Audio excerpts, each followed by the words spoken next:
The minister said concerns must be raised when an instruction given by a minister is being flouted by a board. The minister was at the time responding to his objections to the reinstatement of Georgetown Public Hospital's chief executive Michael Khan.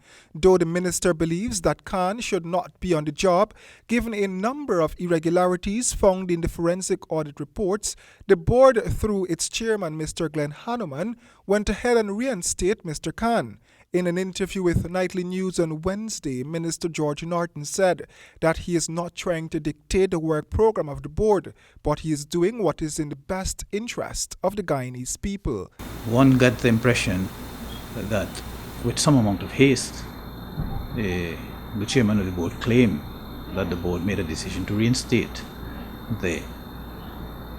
or to ask the CEO who was sent on leave to return back to his job.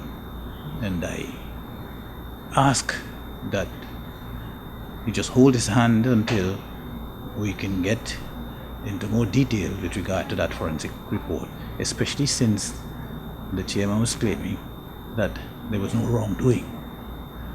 Now, I consulted with the subject minister, that's Minister Jaipal Sharma, with regards to the results. And in no uncertain terms, he was saying that there were so many reasons.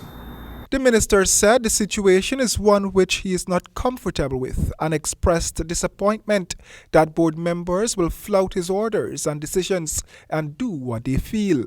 Our acting CEO, who was placed there by me when there was no board, is unceremoniously asked not to show up at the hospital, and the CEO who sent on leave was asked to come back.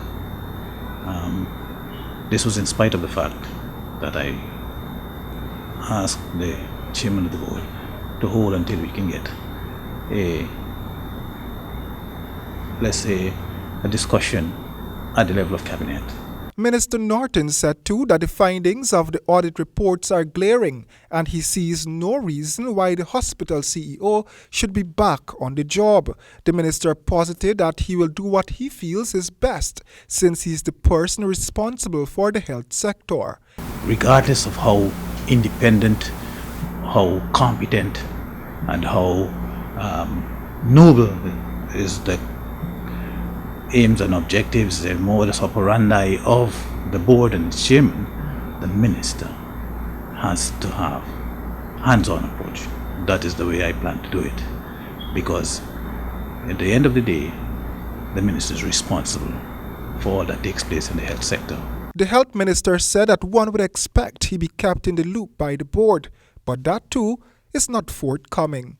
Royden James, HGP Nightly News.